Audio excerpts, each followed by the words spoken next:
Welcome back to Politics Now. Well, Assemblywoman Victoria Seaman is in a tight Republican primary for a state Senate seat. This could be the closest primary state in the race. Absolutely. The Senate Republican caucus is backing her opponent, Assemblyman Irv Nelson. This primary has already gotten nasty, primarily over the issue of taxes. I sat down with Seaman to ask her about the race. Before you ran for Assembly, you promised you were not going to raise taxes. You voted against the big tax bill that came up.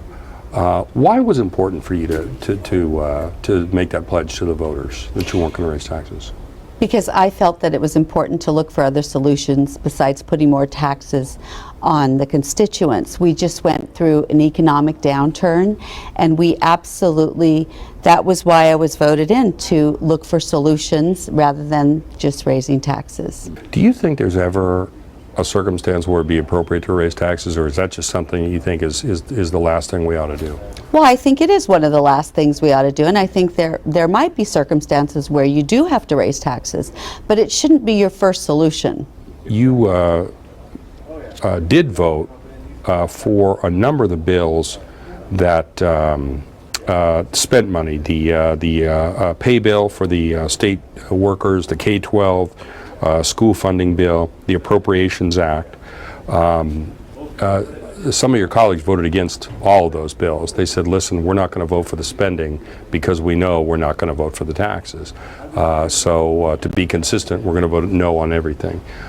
You voted for just a couple of those, against a couple of others, and then against the tax bill. Do you think there's any inconsistency there?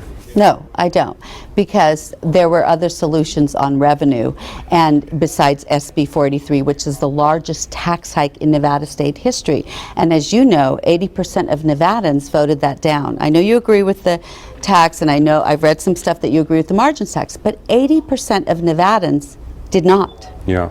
Now, do you think the margins tax and the tax, the portion of SB 43, which is the commerce tax, are they the same thing? Absolutely. It's a gross receipts tax on businesses. We knew that the gross receipts tax on businesses is an unfair tax, and it will hurt a lot of small businesses.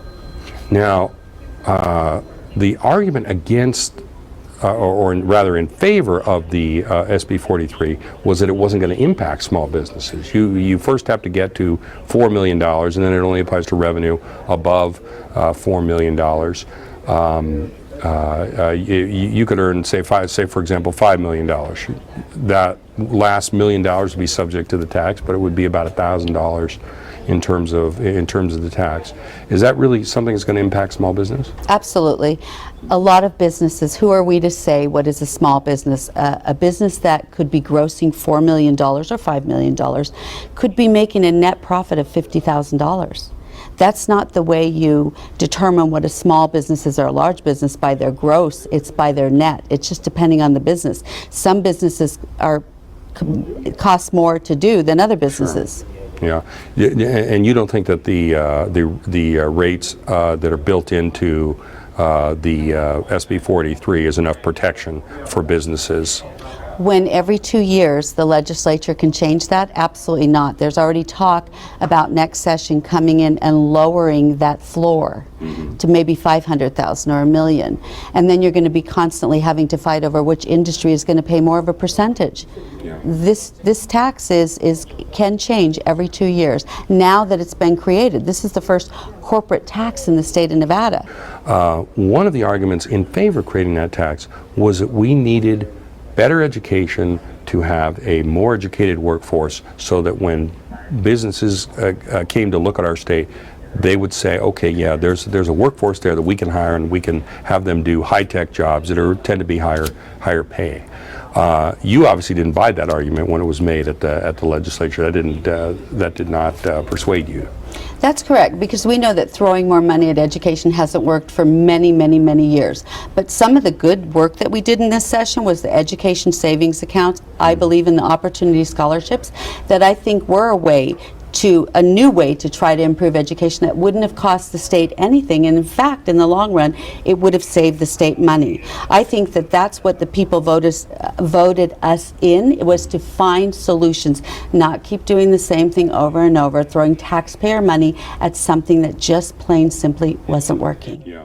Well, we have the entire interview on our website, lasvegasnow.com. We've also extended an invitation to Irv Nelson to come on the program with us. Now, clearly, Steve, it appears that taxes in this race are the main subject. Yeah, absolutely. The Republicans are trying to argue that in certain circumstances this helps small business because they lowered taxes.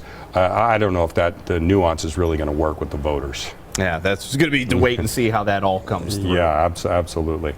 Well, up next, backing off a campaign promise.